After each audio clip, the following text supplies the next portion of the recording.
नमस्कार दोस्तों, R K study 94 YouTube channel पर आप सभी का एक बार फिर से स्वागत है। सभी को गुड इवनिंग। दोस्तों, मनोविज्ञान में हमें मॉडल पेपर सोल्व कर रहे थे और 4 मॉडल पेपरों का हमने अध्ययन कर लिया, उनको सोल्व कर लिया।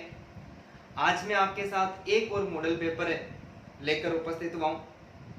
यदि दोस्तों वीडियो आपको अच्छा लगता है, ऐसा लगता है कि जो पर्सन है वो बेहद ही खतरनाक है, अच्छे लेवल को देखते हुए, REET second grade first grade के लेवल को देखते हुए आपको यदि शानदार लगते हैं तो आप वीडियो को लाइक करें, अपने सारे दोस्तों के साथ में शेयर करें और साथ ही हमारे जो यूट्यूब चैनल है इसको सब्सक्राइब करें, बेल आइकन बटन को दबाएं।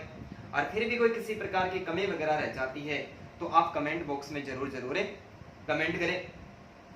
साथ ही दोस्तों, पर्सन जो आपसे पूछा जाता है उस पर्सन का आप हो सके वहां तक रिप्लाई करने की पूरी कोशिश करें, जिसमें आपका जो आईक्यू लेवल है वो कितना है और आपकी कितनी तैयारी है, ये बातें भी सामने निकल के आ जाएगी। साधनों का अभाव है और अभाव होने के कारण मैं आपके जो कमेंट है वो बीच बीच में देखता रहता हूं, तो मैं सबके वापस कमेंट कर दूंगा, कोई ऐसी बात नहीं है। ठीक है, आप किसी भी प्रकार का कोई पर्सन वगैरह भी करना चाहते हो तो आप पर्सन भी आसानी के साथ में कर सकते हो, वो भी कोई प्रॉब्लम नहीं है। ठीक है, तो बिना देरी के आज हम स्टार्ट करते हैं मॉडल पेपर 5वां। ठीक है, और 5वां मॉडल पेपर का आज का हमारा सबसे पहला प्रश्न है। पर्सन सोच समझ के उत्तर देना। बहुत ही खतरनाक प्रश्न बनाए मैंने आज लगभग प्रश्न मैंने ऐसे बनाए जिसमें आपका खुद का जो मेंटेबिलिटी, जो मानसिक योग्यता है, बस उसी पर आधारित है। ठीक है, तो आज का पहला प्रश्न है कि 400 ईसा पूर्व में, पहला प्रश्न 400 ईसा पूर्व में शरीर गठन के प्रकार का, 400 ईसा पूर्व में शरीर गठन प्रकार का सिद्धांत, शरीर गठन प्रकार का सिद्धांत का प्रतिपादन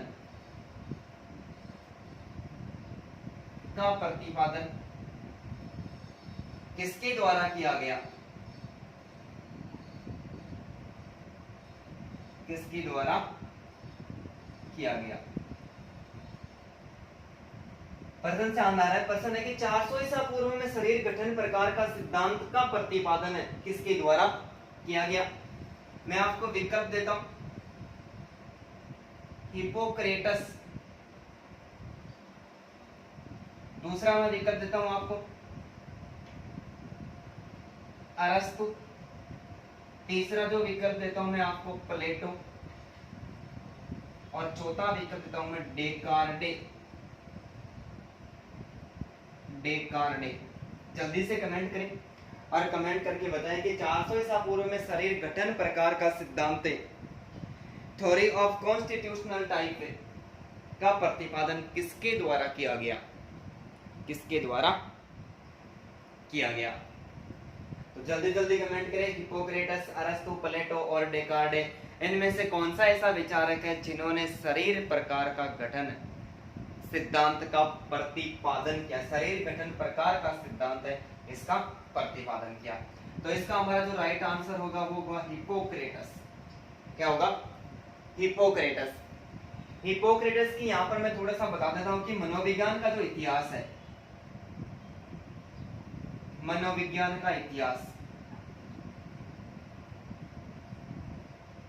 इस मनोविज्ञान के इतिहास को 2 भागों में बांटा गया। मनोविज्ञान के इतिहास को कितने भागों में बांटा गया भाई? 2 भागों में बांटा गया, जिसमें पहला था पूर्व वैज्ञानिक काल, पूर्व वैज्ञानिक काल, प्री साइंटिफिक पीरियड। और ये पूर्व वैज्ञानिक काल चला था 400 ईसा पूर्व से 1878 ईसा पूर्व ईस्वी तक। सॉरी, मनोविज्ञान के इतिहास को 2 भागों में बांटा गया था। पूर्व वैज्ञानिक काल, जिसका जो कार्यकाल था वो था 400 ईसा पूर्व से लेकर 1878 ईस्वी तक चला था।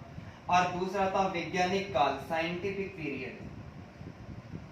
वैज्ञानिक काल, और ये वैज्ञानिक काल चला है 1879 से वर्तमान तक वैज्ञानिक काल ही चल रहा है। मनोविज्ञान पर रिसर्च प्रयोग वगैरह कर रहे हैं वो किसके द्वारा किया जाता है? मनोवैज्ञानिकों के द्वारा किया जाता है। और पूर्व वैज्ञानिक काल में 400 ईसा पूर्व से लेकर 1800 ईस्वी तक मनोविज्ञान के इतिहास के संबंध में जो मनोविज्ञान के इतिहास को जानने का प्रयास किया था, उनमें जो प्रमुख भूमिका थी वो दार्शनिकों की थी। और दार्शनिक कहाँ के थे? ग्रीक यानी यूनान के दार्शनिक थे। कहाँ के थे भाई? यूनान के दार्शनिक थे। और यूनान के 4 दार्शनिक थे, जिसमें एक हिप्पोक्रेटस, दूसरा अरस्तु, तीसरा प्लेटो और चौथा डेकार्ड थे। अरे सर्वप्रथम मनोविज्ञान को आत्मा का विज्ञान तो अरस्तु, प्लेटो और डेकार्ड के द्वारा स्वीकार किया गया था। ये यूनान के दार्शनिक थे। लेकिन जो वैज्ञानिक काल है, पूर्व वैज्ञानिक काल है, 400 ईसा पूर्व से इसकी शुरुआत होती है। और 400 ईसा पूर्व में शरीर गठन प्रकार का सिद्धांत का प्रतिपादन हिप्पोक्रेटस के द्वारा किया गया था। किसके द्वारा किया गया था? हिप्पोक्रेटस के द्वारा किया गया था। क्योंकि जब मनोविज्ञान की शुरुआत हुई थी, किसकी शुरुआत हुई थी? मनोविज्ञान की शुरुआत हुई थी। तो मनोविज्ञान की जब शुरुआत हुई तो मनोविज्ञान में मानव के शरीर का अध्ययन किया गया था। किसका? मानव के शरीर का अध्ययन किया गया था। तो एक मानव का अध्ययन किया, और मानव के शरीर में जब सबसे पहले तो मानव के शरीर का ये अध्ययन किया गया था, और मानव शरीर का अध्ययन हिप्पोक्रेटस ने किया। फिर अरस्तु, प्लेटो और डेकार्ड इन्होंने क्या कर दिया? मानव शरीर की जो जैसे आत्मा है, मन है, इसके अलावा मस्तिष्क है, और मस्तिष्क के अलावा चेतना शरीर में तो निवास करती है ना। और चेतना के बाद में अंत में 20वीं शताब्दी में जाकर किसका अध्ययन किया जाने लगा था? व्यवहार का अध्ययन किया जाने लगा था। तो मनोविज्ञान में सर्वप्रथम तो व्यक्ति के शरीर का अध्ययन किया गया था। ठीक है, तो शरीर गठन प्रकार का सिद्धांत वो हिप्पोक्रेटस के द्वारा दिया गया था। और हिप्पोक्रेटस ने इस बात को स्वीकार किया कि मानव का जो शरीर है, किसका? मानव का शरीर, मानव का जो ये शरीर है, ये शरीर अनेक अंगों से मिलकर बनता है। परिभाषा जुड़ गई भाई। देखो, हिप्पोक्रेटस ने सिद्धांत दिया शरीर गठन प्रकार का सिद्धांत, और देखकर कहा कि जो मानव का शरीर है, ये मानव का शरीर अनेक अंगों यानी अनेक परमाणुओं से बढ़कर, अंगों को क्या नाम दिया इन्होंने? परमाणु नाम दिया। अनेक अंगों से मिलकर बना है, और प्रत्येक अंग का अलग अलग कार्य है। प्रत्येक अंग का अलग अलग कार्य। ये किसके द्वारा स्वीकार किया गया? ये हिप्पोक्रेटस के द्वारा मनोविज्ञान को परिभाषित करने का पहला प्रयास था। तो शरीर, मानव शरीर अनेक अंगों से यानी परमाणु से मिलकर बना है, और प्रत्येक अंग के अलग अलग कार्य। हाथ का अलग कार्य, पैर का अलग कार्य, जीवा का अलग कार्य, मुंह का अलग कार्य, आंख का अलग कार्य, नाक का अलग कार्य। सारे अंगों से मिलकर एक शरीर का निर्माण हुआ है, और इनका अलग अलग कार्य है। ठीक है, तो शरीर गठन प्रकार का सिद्धांत वो हिप्पोक्रेटस के द्वारा दिया गया था। और इसी परिभाषा को, इसी सिद्धांत को मानव गठन के सिद्धांत, मानव गठन प्रकार का सिद्धांत है, इस सिद्धांत को आगे चलकर सेल्डन ने, किसने? व्यक्तित्व के अंतर्गत सेल्डन ने इसको सेमेटोटाइप नाम दिया। सेमेटोटाइप यानी मेसोमोर्फिक, मेसोमोर्फिक। ठीक है, आयताकार व्यक्तित्व वाले व्यक्तियों के लिए इसका प्रयोग किया। भाई एक और नया प्रश्न निकल गया है यहाँ पर। हिप्पोक्रेटस ने 400 ईसा पूर्व में शरीर गठन प्रकार का सिद्धांत दिया, जिसको सेल्डन ने आगे चलकर सेमेटोटाइप व्यक्तित्व में इसको, इस सिद्धांत को, शरीर गठन प्रकार का सिद्धांत है, इसको सेमेटोटाइप नाम दिया। किसने? सेल्डन ने। और सेमेटोटाइप में आयताकार व्यक्तित्व आते हैं। आयताकार व्यक्तित्व वाले जो व्यक्ति होते हैं उनको मेसोमोर्फिक के नाम से जाना जाता है। ठीक है, इसके बाद में 384 ईसा पूर्व से लेकर 384 ईसा पूर्व है, ईसा पूर्व है, बीसी ना। 384 ईसा पूर्व से लेकर 322 ईसा पूर्व तक हिप्पोक्रेटस के बाद में मनोविज्ञान पर जो अध्ययन किया वो किसके द्वारा किया गया था? अरस्तु के द्वारा किया गया था। और अरस्तु ने एक सिद्धांत दिया, साचर्य का सिद्धांत। किसका सिद्धांत भाई? साचर्य का सिद्धांत दिया। और साचर्य का जो संबंध है वो किससे स्वीकार किया? साचर्य का संबंध आत्मा से स्वीकार किया। इसलिए मनोविज्ञान को आत्मा का विज्ञान किसके द्वारा माना गया? अरस्तु के द्वारा। प्लेटो ने अपना सिद्धांत दिया। प्लेटो अरस्तु का गुरु था, और प्लेटो ने न्याय का सिद्धांत दिया। किसका सिद्धांत दिया भाई? न्याय का सिद्धांत किसका दिया हुआ है? न्याय का सिद्धांत प्लेटो के द्वारा दिया गया, और प्लेटो की एक पुस्तक जिसका नाम है रिपब्लिक। रिपब्लिक क्या नाम है भाई? ये रिपब्लिक पुस्तक का प्रकाशन करवाया, और प्रकाशन करवाने के बाद में इस बात को स्वीकार किया, प्रस्तुत किया, इस बात को प्रस्तुत किया कि मेरा जो विद्यालय, इस विद्यालय के अंतर्गत जितने भी छात्र हैं उन सारे छात्रों में, जैसे एक व्यक्ति का शरीर होता है और उस शरीर की आत्मा अरस्तु है, उस शरीर की आत्मा अरस्तु है, और अन्य जो विद्यार्थी शरीर के अन्य भाग है, जैसे एक मुख्य जो वृक्ष होता है वो वृक्ष अरस्तु है, और इसके अलावा बाकी जो विद्यार्थी उस वृक्ष के अन्य फूल पत्ते और जड़ों का समान माना गया है। तो न्याय का सिद्धांत किसके द्वारा दिया गया? प्लेटो के द्वारा दिया गया था। एक वैज्ञानिक हुआ जिसका नाम है कॉल्सनिक। ठीक है, कॉल्सनिक मानता है, कॉल्सनिक इस बात को स्वीकार करता है कि मनोविज्ञान का जो जनक है, कॉल्सनिक मनोविज्ञान का जनक किसको मानता है? प्लेटो को मानता है। कॉल्सनिक मनोविज्ञान का जनक किसको मानता है? प्लेटो को मानता है। लेकिन जैसे थोंडाइक है, स्किनर है, पावलोव है, इनकी बात करें तो ये सारे मिलकर मनोविज्ञान का जनक किसको मानते हैं? अरस्तु को मानते हैं। लेकिन एक ही ऐसा विचारक है जिसका नाम है कॉल्सनिक। कॉल्सनिक मनोविज्ञान का जनक किसको मानता है? प्लेटो को मानता है। इसके बाद में डेकार्टे, और डेकार्टे ने एक सिद्धांत दिया था जिसका नाम था द्वैतवाद का सिद्धांत। द्वैतवाद का सिद्धांत किसके द्वारा दिया गया भाई? द्वैतवाद का सिद्धांत वो डेकार्टे के द्वारा दिया गया था। डेकार्टे के साथ में दो और मनोवैज्ञानिक थे, दो दार्शनिक थे, जिनमें एक का नाम था लिबनिज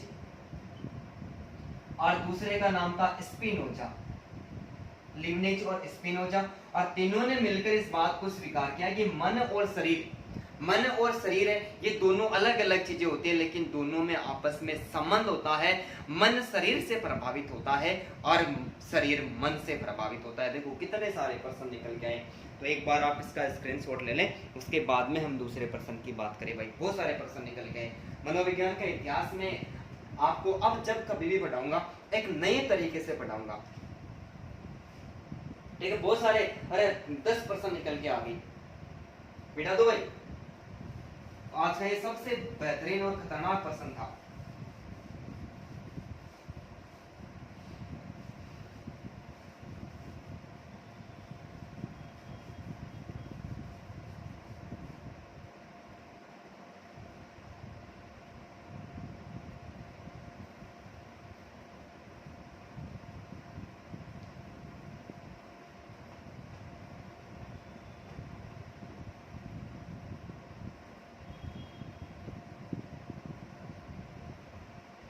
आज का दूसरा प्रश्न, अंतर्दर्शन विधि का जनक किसे माना गया? प्रश्न संख्या 2 है भाई।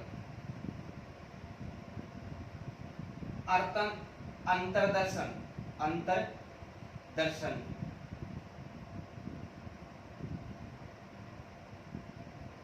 विधि का जनक किसे माना गया है? विधि का जनक किसे माना गया है? प्रश्न को ध्यानपूर्वक पढ़ना है। विकल्प मैं आपको दे रहा हूं, सोच समझ के उत्तर देना है। वॉटसन, मॉर्गन एंड मूरे,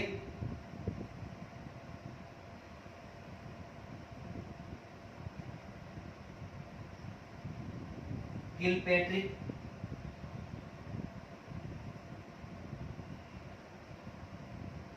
और चौथा है विलियम वुंट। देखो भाई जल्दी से आंसर दे, जल्दी कमेंट करके बताएं। अंतर्दर्शन विधि का जनक किससे माना गया? वॉटसन को, मॉर्गन एंड मूरे को, किलपैट्रिक को, या फिर विलियम वुंट को? जल्दी से बताएं, प्रयास करें। अंतर्दर्शन विधि का जनक किससे माना गया है? तो अंतर्दर्शन विधि का जनक विलियम वुंट को माना गया भाई। किसको माना गया है? अंतर्दर्शन विधि का जनक है वो विलियम वुंट को माना गया। और विलियम वुंट के साथ में इनका एक और शिष्य था। विलियम वुंट का जो शिष्य था उसका नाम है टिचनर। विलियम वुंट का जो शिष्य वो टिचनर, जो विलियम वुंट और उसके शिष्य टिचनर ने अंतर्दर्शन विधि का क्या किया? अंतर्दर्शन विधि का सर्वप्रथम प्रतिपादन किया। ठीक है, अंतर्दर्शन का शाब्दिक अर्थ क्या होता है? व्यक्ति स्वयं के अंदर की योग्यता को स्वयं ही जानता है, स्वयं की योग्यता को स्वयं ही जानता है। कि एक व्यक्ति का जब परीक्षण किया जाता है, क्या किया जाता है, परीक्षण किया जाता है कि आप में कितनी बुद्धि है, इसका मेरे को एक परीक्षण करना है, ठीक है। या फिर मैं आपका एक मूल्यांकन कर रहा हूं, मैंने आपको 5% दे दी और 5% देने के बाद में 5 प्रश्नों का आंसर आप ही को लिखना है और आप ही को उनकी वापस कॉपी को आप ही को चेक करनी है। यदि प्रत्येक क्वेश्चन 2 नंबर का है तो 10 अंक के 5 क्वेश्चन हो गए, तो क्या आप अपनी योग्यता की जांच करोगे तो आप 10 में से 9 ही अंक दोगे? क्या नहीं दोगे, 10 में से 10 दोगे, ठीक है।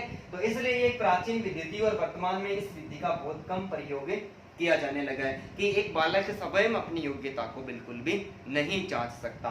तो ये अंतर्दर्शन विधि थी और अंतर्दर्शन विधि का जनक विलियम हुट एवं उसके शिष्य टिचनर को माना जाता है। तो निरीक्षण विधि कौन सी विधि भाई? निरीक्षण विधि, और जिसको प्रक्षेण विधि भी कहते हैं, प्रक्षेण विधि, ठीक है। निरीक्षण विधि और प्रक्षेण जो विधि है, इस विधि का जो जनक है वो किसको माना जाता है? इस विधि का जनक है वो वॉटसन को माना जाता है। मॉर्गन एंड मूरे ने व्यक्तित्व के अंतर्गत एक सिद्धांत दिया था, TAT, थेमेस्टिक apperception test, थेमेस्टिक apperception test, ठीक है। तो टीएटी जो व्यक्तित्व का परीक्षण था, इस परीक्षण का निर्माण मॉर्गन एवं मूरे के द्वारा किया गया था। और प्रोजेक्ट जो मेथड था, परियोजना विधि, प्रोजेक्ट मेथड, प्रश्न 2 बार पूछा भी जा चुका है। प्रोजेक्ट जो मेथड था, इसका निर्माण किसके द्वारा किया गया है? प्रोजेक्ट मेथड का निर्माण किलपेट्री के द्वारा किया गया है। तो यहाँ पर भी हमारे सामने देखो 4 प्रश्न निकल के आगे, प्रश्नों की भरमार है। बस आप तो लगातार मेरे साथ में बने रहिए और वीडियो को अपने दोस्तों के साथ में शेयर करते रहिए। आज का तीसरा प्रश्न है, परम मस्तिष्क, बहुत खतरनाक प्रश्न है। परम मस्तिष्क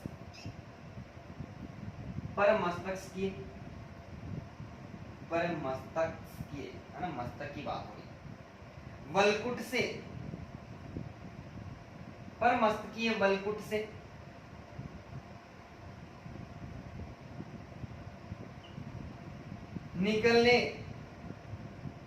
निकलने वाले, परम मस्तिष्कीय वलकुट से निकलने वाले सभी प्रेरक संकेतों को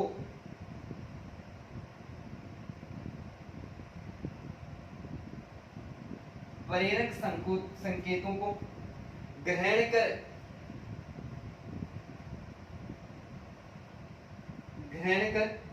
शरीर के उपयुक्त भागों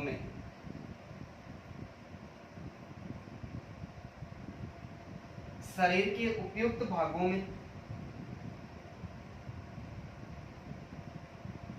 भेजने का कार्य कौन सा मस्तिष्क करता है?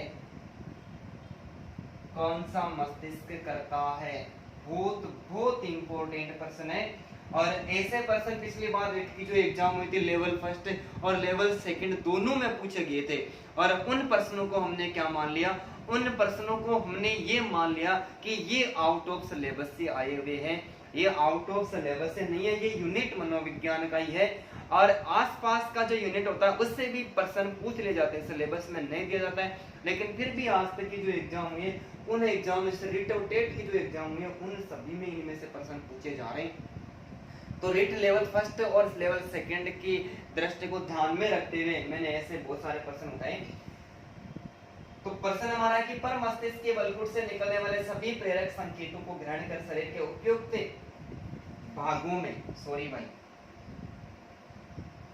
उपयुक्त भागों में भेजने का कार्य कौन सा मस्तिष्क करता है? मैं आपको विकल्प देता हूं। अधश्चेतन,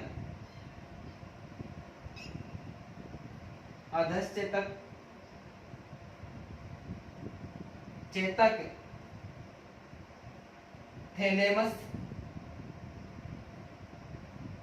हाइपोथैलेमस,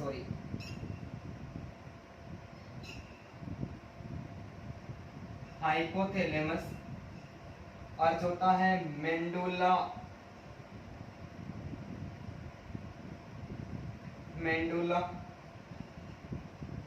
ऑब्लिंगटा।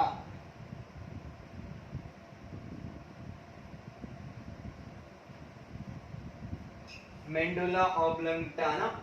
प्रसन्न पर मस्तिष्क के वलकुट से निकलने वाले सभी प्रेरक संकेतों को ग्रहण कर शरीर के उपयुक्त भागों में भेजने का कार्य कौन सा मस्तिष्क करता है? अधश्चेतन, चेतक, अधश्चेतक, चेतक, हाइपोथैलेमस और मेंडुला ऑब्लंगटा। नाम ही अजीब सा है भाई, लेकिन बहुत इंपॉर्टेंट प्रश्न है और आप सभी जल्दी से कमेंट करें और कमेंट करके मेरे को जल्दी से बताइए भाई इसका आंसर, सही आंसर क्या होगा? बताइए। देखिए इसका सही आंसर होगा चेतक। क्या होगा भाई? चेतक है। अरे जो अग्र मस्तिष्क होता है, कौन सा होता है? हमारा जो अग्र मस्तिष्क होता है, अग्र मस्तिष्क होता है। इस अग्र मस्तिष्क के 3 भाग होते हैं। क्या होते हैं? 3 भाग होते हैं, जिसमें सबसे पहला है अधस चेतन। इस अधस चेतन को मनोवैज्ञानिक भाषा में हाइपोथैलेमस कहते हैं। अधस चेतन को क्या कहते हैं? हाइपोथैलेमस कहते हैं। और जो चेतक होता है उसको थैलेमस कहते हैं। क्या कहते हैं? थैलेमस कहते हैं। और तीसरा जो भाग है वो होता है पर मस्तिष्क। तीसरा जो भाग होता है वो क्या होता है? पर मस्तिष्क होता है। अग्र मस्तिष्क के 3 भाग होते हैं। क्या होते हैं? 3 भाग होते हैं। 3 में अग्र मस्तिष्क में सबसे जो पहला निचला हिस्सा होता है ये अधस चेतन होता है। और अधस चेतन के ऊपर ऐसे देखो गोल राउंड सा लगा हुआ होता है। कभी मस्तिष्क का चित्र हमने देखा है तो ये मस्तिष्क में जो ये गोल राउंड सा होता है ये एक गांठ सी होती है, ये थैलेमस होता है, यानी ये चेतक होता है। ठीक है। और इन दोनों से जुड़ा हुआ क्या रहता है? इन दोनों से जुड़ा हुआ पर मस्तिष्क रहता है। तो पर मस्तिष्क जो वलकुट होते हैं उनसे निकलने वाले सभी प्रकार के संवेगों को, जैसे पैर में कांटा चुभता है, कांटा लगा, झापड़ा लगा, है ना, कांटा लगा, और कांटा लगते ही हमारा मस्तिष्क सुन लेता है कि यार उस जो हमारा पैर है उस पैर में किसी प्रकार की कोई हलचल वगैरह हुई है, वो किस माध्यम से हुई है। तो पर मस्तिष्क के वलकुट से निकलने वाले सभी प्रकार के जो प्रेरक संकेत होते हैं उन संकेतों को शरीर के उपयुक्त भागों में भेजने का कार्य जिस मस्तिष्क के द्वारा किया जाता है वो चेतक के द्वारा किया जाता है। तो अगर मस्तिष्क के 3 भाग होते हैं, अधस चेतन जिसको हाइपोथैलेमस ही कहते हैं, और चेतक जिसको थैलेमस के नाम से जाना जाता है, और तीसरा जो भाग है उसको किस नाम से पुकारा जाता है? इसको पर मस्तिष्क के नाम से जाना जाता है। तो यहाँ पर 3 प्रकार के और प्रश्न हमारे सामने निकल के आगे। तो आप दोनों प्रश्नों का एक बार स्क्रीनशॉट ले लें। नेक्स्ट प्रश्न की ओर बात करें। एक बार बिठा दूं।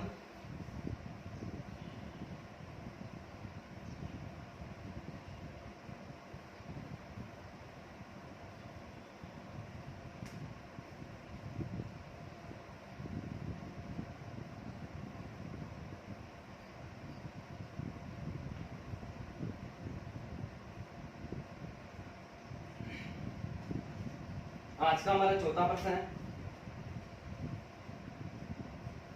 शिक्षा का अधिकार अधिनियम यानी आरटीई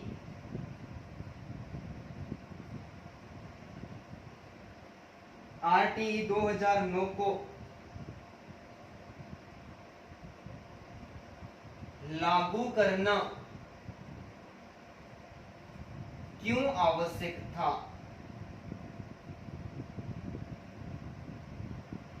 रिट में पूछा गया प्रश्न है और शानदार प्रश्न है। आप शायद इसका आंसर, मैं उम्मीद करता हूं कि आप सभी इसका आंसर आसानी के साथ में दे पाओगे। तो आरटी 2009 को लागू करना क्यों आवश्यक था? क्योंकि भारतीय संविधान की धारा, पहला जो विकल्प है, क्योंकि भारतीय संविधान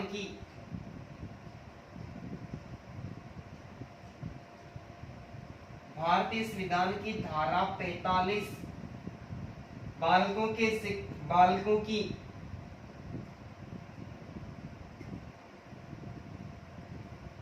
शिक्षा, बालकों की शिक्षा के उद्देश्यों को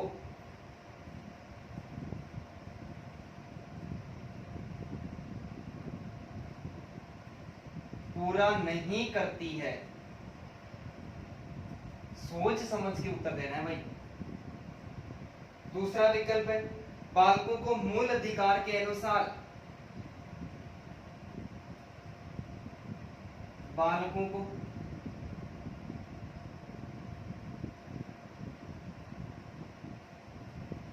अधिकार के अनुसार गुणवत्तापूर्ण शिक्षा की संरचना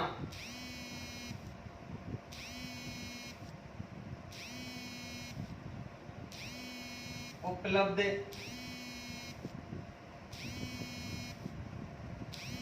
कराने हेतु, तीसरा जो विकल्प है बालकों की शिक्षा को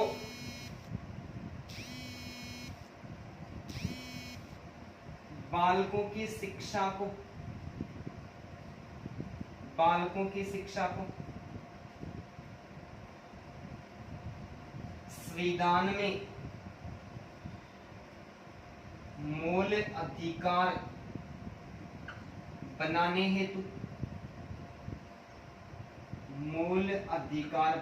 हेतु, और हमारा चौथा विकल्प है शिक्षा को नीति निर्देशक तत्वों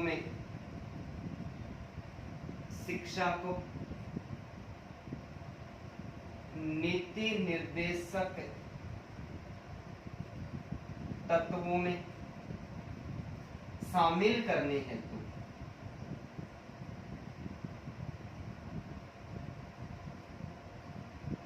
चार विकल्प आपके सामने है और सोच समझ के आप अब जल्दी कमेंट कर दें।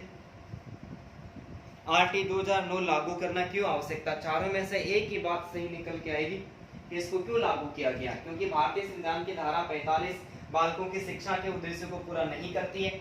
बालकों को मूल अधिकार के अनुसार गुणवत्तापूर्ण शिक्षा की संरचना उपलब्ध कराने हेतु, बालकों की शिक्षा को संविधान का मूल अधिकार बनाने हेतु और शिक्षा को नीति निर्देशक तत्वों में शामिल करने हेतु। चारों में से हमारा जो विकल्प सही होगा वो विकल्प सही होगा 2 नंबर का विकल्प। कौन सा भाई? 2 नंबर का विकल्प कि RT 2009 को लागू करने की आवश्यकता, क्योंकि बालकों को मूल अधिकार के अनुसार गुणवत्तापूर्ण शिक्षा की संरचना उपलब्ध करवाना। क्योंकि यहाँ पर हमारे सामने देखो 3 प्रकार के प्रश्न निकल के आते हैं। पहला जो प्रश्न है वो है आर्टिकल 21 के, दूसरा है आर्टिकल 45 और तीसरा है आर्टिकल 51 के। ये तीनों स्थितियों को लागू करने के लिए एक संविधान संशोधन हुआ था जिसका नाम था 86वां संविधान संशोधन 2002। 86वां संविधान संशोधन 2002 है। ये 86वां संविधान संशोधन 2002 के अंतर्गत RT 2009 की आधारशिला रखी गई थी। क्या रखी गई थी? आधारशिला रखी गई थी, जिसमें आर्टिकल 21 क्या है? ये मूल अधिकारों से संबंधित है। किसे? बालकों के मूल अधिकारों को। तो 6 से लेकर 14 वर्ष के जो बालक है, 6 से लेकर 14 वर्ष के जो बालक है, उनको RT 2009 के तहत अनिवार्य एवं निःशुल्क शिक्षा प्रदान करने का मूल अधिकार दिया गया था। पहले बालकों को शिक्षा प्रदान करवाएं ऐसा मूल अधिकार नहीं दिया गया था। इसलिए काका भी उसी कक्षा में पढ़ता था और काका का भतीजा भी उसी क्लास में पढ़ता था। ये ऐसी शिक्षा प्रणाली थी। क्योंकि बड़े बड़े हो जाते थे, बड़े होने के बाद तक स्कूल में जाते ही नहीं थे, तो शिक्षा को सुचारू रूप से संचालन करने के लिए एक मूल अधिकार बनाया गया था, जिसमें आर्टिकल 21 के जोड़ा गया और इसमें निर्धारित किया कि 6 से लेकर 14 वर्ष का जो भी बालक है वो अनिवार्य एवं निःशुल्क शिक्षा प्राप्त करेगा। ये उसका जन्मजात मूल अधिकार है जो संविधान उसको दे रहा है, इसलिए इसकी आवश्यकता होगी। इसके बाद में आर्टिकल 45 कहेगा कि राज्य, भाई ये नीति निर्देशक तत्वों से संबंधित आर्टिकल 45 ये कहता है कि 6 से लेकर 14 वर्ष के जो भी बालक है उनको अनिवार्य एवं निःशुल्क शिक्षा प्रदान करवाने का दायित्व किसका है? राज्य का है। राज्य ये व्यवस्था करेगा, राज्य व्यवस्था करेगा कि 6 से 14 वर्ष के जो बालक हैं इनको शिक्षा किस प्रकार से अनिवार्य और निःशुल्क रूप से प्रदान करवाई जाए। लेकिन आर्टिकल 51 भी शिक्षा से संबंधित ही है। आर्टिकल 51 भी ये भी शिक्षा से संबंधित ही है। ये कहता है कि जब राज्य ने निःशुल्क एवं अनिवार्य शिक्षा प्रदान करवाने का बीड़ा उठा लिया, मूल अधिकार में इसको शामिल कर दिया है, लेकिन माँ बाप राजी नहीं है, तो माता पिता का दायित्व है। ये आर्टिकल 51 कहता है कि माता पिता का दायित्व है कि वो 6 से लेकर 14 वर्ष के बालकों को अनिवार्य एवं निःशुल्क शिक्षा प्राप्त करवाए। जब माता पिता राजी नहीं होंगे तो मूल अधिकार लटकते फिरेंगे, क्या फायदा। ठीक है, अब वर्तमान में इसको बदलाव कर दिया और वर्तमान में लेकर 6 से लेकर 18 वर्ष तक कर दिया। इसका एक बार 6 से लेकर 18 वर्ष के जो भी बालक है, ये नवीनतम शिक्षा नीति, हमारी जो नवीनतम शिक्षा नीति है, नवीनतम शिक्षा नीति है, इसको लागू होने में कम से कम 2-3 साल का समय लग जाएगा। आपके पास में अभी भी गोल्डन चांस है। 1, 2, 3 writ first grade second grade की 3-4 भर्तियां ऐसी आने वाली है जिन भर्तियों में ये नवीनतम शिक्षा नीति लागू नहीं होगी। ठीक है, और ऐसा मानना कि 2022 तक इसको लागू करने का विचार किया जा रहा है और 2022 में यदि ये लागू होगी उसके बाद में शिक्षक बनना वैसे कोई मुश्किल बात नहीं है। ये लोगों की धारणा हो गई कि लोग क्या करते हैं, हमारी मानसिकता को चेंज कर देते हैं। ठीक है, और हम उनके उसूलों पर चलने लग जाते हैं। मैं आप सभी से ये कहता हूं कि आप किसी भी प्रकार की बहस बकवास पर ध्यान नहीं दें, आप अपना कर्म करते रहे, लगे रहे, दूसरों की बातों पर ध्यान ही न दें, आप अपने में लगे रहे। चाहे शिक्षा नीति कोई भी लागू हो जाए उसका कोई फर्क नहीं पड़ता। यदि आपने कर्म अच्छा किया है, आपने यदि कर्म अच्छा किया है तो आपका 100% सिलेक्शन होगा। अरे जो पानी से नाता है, जो पानी से नाता है वो लिबाज बदलता है। क्या बदलता है? जो पानी से नाता है वो लिबाज बदलता है, और जो नाता है पसीने की स्याही से वो एक दिन इतिहास बदलता है। तो इसमें कोई प्रभाव नहीं पड़ेगा। ये लोगों की मानसिकता ही चेंज, यही तो होता है ना कि दूसरे को बस सिलेक्शन नहीं होना चाहिए उसका, हम उसको भर देते हैं, हम उनकी बात मान लेते हैं, सबके सुनिए आखिरकार मन के करने, ऐसा कुछ भी नहीं है। तो फिर भी इंटरव्यू कर दिया जाएगा, इसमें इंटरव्यू को शामिल किया जा रहा है। लेकिन आज भी केंद्र में जितने भी एग्जाम हो रहे हैं, मैं कह रहा हूँ सब में इंटरव्यू हो रहा है और उसमें राजस्थान के स्टूडेंट भी हिस्सा ले रहे हैं और वो भी जो वगैरह कर रहे हैं। तो यार इसका मतलब ये तो नहीं हुआ कि जब इंटरव्यू कर देंगे तो कोई पास ही नहीं करेगा, ऐसी कोई बात नहीं, डरने की कोई बात नहीं। लेकिन हमें याद रखना है कि नवीनतम शिक्षा नीति में ये प्रणाली लागू कर दी गई है। तो ये इसका उद्देश्य था। 3 प्रकार के और प्रश्न निकल गए। चौथा प्रश्न 86वां संविधान संशोधन है। ये पिछला जो मॉडल पेपर पढ़ा था वहां पर मैंने पढ़ाया था कि आरटी 2009 का आधार किसको माना गया है, तो 86वां संविधान संशोधन 2002 को माना गया, जिसमें आर्टिकल 21 ये मूल अधिकार से संबंधित है, आर्टिकल 45 ये राज्य के नीति निर्देशक तत्वों से संबंधित है, और आर्टिकल 51 का ये माता पिता से संबंधित है। और तीनों ये कहता है कि 6 से 14 वर्ष के बालकों को क्या करवाई जाए, अनिवार्य शिक्षा प्रदान करवाई जाए। तो आप इस प्रश्न का स्क्रीनशॉट ले लें, आज का ये भी बहुत ज्यादा इंपॉर्टेंट प्रश्न था बेटा। तो भाई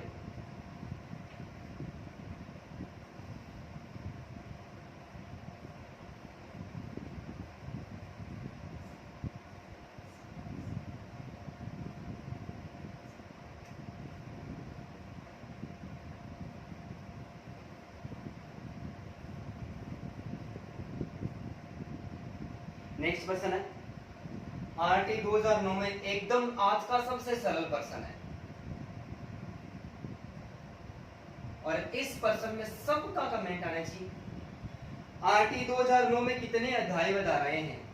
आरटी 2009 में कितने अध्याय व धाराएं हैं? भाई धारा कितनी है और अध्याय कितना? डरने की क्या आवश्यकता, मैं विकल्प दे रहा हूं, देख कर, अरे देख कर 1 2 3 4 में से लिखना है। 1 2 3 4 जोर थोड़ी ना आ रहा है, लेकिन सोच समझ के ना, प्रश्न गलत नहीं होना चाहिए। 10 अध्याय 38 धाराएं।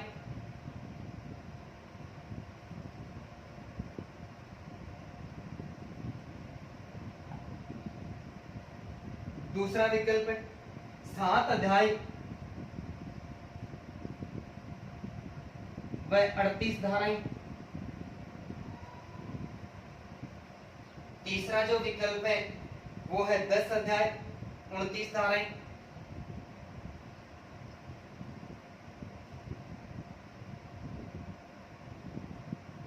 और चौथा जो विकल्प है वो है 8 अध्याय व 38 धाराएं।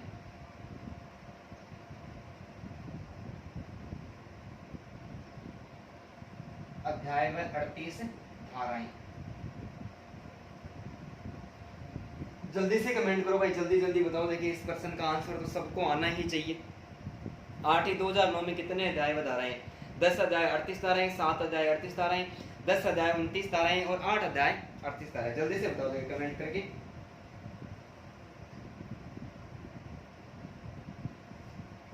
तो इसका सही आंसर होगा अध्याय 7 और धारा कितने भाई? 8 ही 2009 में 7 अध्याय है और 7 अध्याय के अलावा धाराएं कितनी है? 38 धाराओं को क्या किया गया है? 38 धाराओं को शामिल किया गया है। आप सभी का प्रयास वास्तव में बहुत अच्छा है, आप अच्छे से सुन भी रहे हो और अच्छे से आप स्थिति को समझ भी रहे हो। ठीक है, सभी को बहुत बहुत धन्यवाद। आप यूं ही बने रहिए लगातार। तो 7 अध्याय और 38 धाराएं हैं। इनमें से सबसे बड़ा अध्याय, 2 ही प्रश्न और निकल के आ रहे हैं। सबसे बड़ा अध्याय कौन सा है और सबसे छोटा अध्याय कौन सा है? बताओ देखिए कमेंट करके। सबसे बड़ा अध्याय और सबसे छोटा अध्याय। मात्र 20 सेकंड का टाइम है, जल्दी से कमेंट कर दो। सबसे बड़ा अध्याय और सबसे छोटा अध्याय कौन सा है? जल्दी जल्दी कमेंट करो भाई, नहीं तो मैं बता रहा हूं फिर। सबसे बड़ा अध्याय है वो सबसे बड़ा अध्याय संख्या 4 है और सबसे छोटा अध्याय 1 नंबर का है। 7 में से सबसे बड़ा अध्याय है वो 4 है और सबसे छोटा अध्याय है वो 1 है। सबसे बड़ा अध्याय 4 क्यों है? क्योंकि इसमें धारा 12 से लेकर 29 धाराएं शामिल है। 38 में से 12 से लेकर 29 धाराएं तो केवल अध्याय संख्या 4 में, लेकिन ये सबसे बड़ा हो गया। लेकिन धारा संख्या 1 और 2, धारा संख्या 1 व 2 धाराएं अध्याय 1 में शामिल है, इसलिए ये सबसे छोटा अध्याय हो गया। तो देखो 2 और प्रश्न निकल के आ गए, 4 प्रश्न एक की जगह 5 प्रश्न हो गए। एक तो ये हो गया कि 8 ही 2009 में कितनी धाराएं अध्याय? तो 7 अध्याय और 38 धाराएं। दूसरा हमारा प्रश्न हो गया कि सबसे बड़ा अध्याय 4 और सबसे छोटा अध्याय नंबर 1। अब ये पूछ ले कि सबसे बड़ा, लेकिन 4 अध्याय में कितने धाराएं? तो अध्याय में 12 से पहले 29 धाराएं, इसलिए सबसे बड़ा है। और अध्याय 1 में धारा 1 व 2 है, इसलिए ये सबसे छोटा अध्याय है। तो 5 प्रश्न हो गए ना, बहुत सारे प्रश्न निकल के आ रहे हैं। आप समझ रहे हो ना इस बात को? एक और प्रश्न, ये सबसे खतरनाक प्रश्न है भाई। ये फर्स्ट ग्रेड की एग्जाम के अंतर्गत फिजिक्स का जो सब्जेक्ट था उसमें पूछा हुआ प्रश्न है और फिजिक्स के साथ में इकोनॉमिक्स में भी ये पूछा हुआ प्रश्न है, लेकिन प्रश्न को दोनों जगह घुमा के पूछा गया है। मैं यहाँ पर एक तरीका बता रहा हूँ प्रश्न में, व्याख्या में मैं दोनों तरीका बता दूंगा आपको। प्रश्न बहुत शानदार है। यदि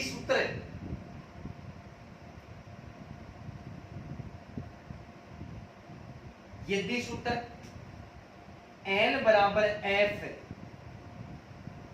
PE, ध्यान से सुनना, मैंने वीडियो पढ़ाया है अधिगम का, मैंने अधिगम को कंप्लीट रूप से पढ़ा दिया। अधिगम के मैंने कम से कम 30 वीडियो अपलोड कर चुके हैं। अधिगम के बाद में मैंने अभिप्रेरणा को भी एकदम कंप्लीट यथावत रूप से पढ़ाया है। ठीक है, उनमें से मैंने एक कुर्ट-लेविन का सिद्धांत पढ़ाया आपको। कुर्ट-लेविन, एडवर्ड टोलमैन, गुथरी का सिद्धांत है, मैंने सबको विस्तारित रूप से पढ़ाया है। ठीक है, तो वहां पर आप इसको देखना। ये सूत्र है कुर्ट-लेविन के सिद्धांत से उठाया हुआ है। L बराबर F कोष्टक PE कोष्टक बंद, ठीक है, में L को अधिगम, L अधिगम को, ऐसा है, L अधिगम को इंगित यानी संकेत करता है। L अधिगम को इंगित लिख दिया करता है। L अधिगम को इंगित करता है, तो E व P किसको इंगित करते हैं? तो P व E किसको इंगित करते हैं? किसको इंगित करते हैं?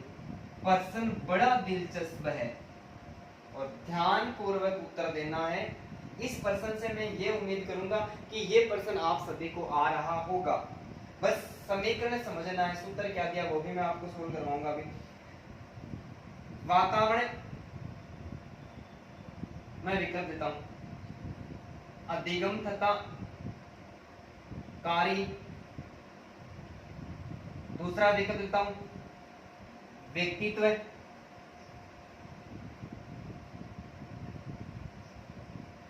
तथा वातावरण। तीसरा मैं आपको विकल्प देता हूं व्यक्ति तथा अधिगम।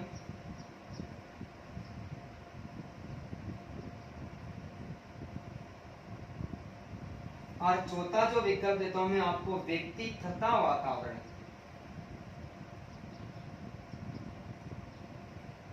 जल्दी से कमेंट करके बताएं भाई। देखो यदि सूत्र L बराबर F PE में L अधिगम को इंगित करता है तो P बाई E किसको इंगित करते हैं भाई, किसकी ओर संकेत करते हैं,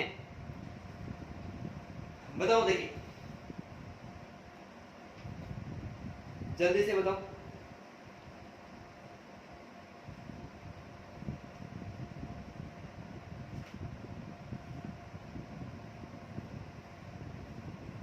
इसका हमारा सही आंसर होगा 4 नंबर, व्यक्ति तथा वातावरण।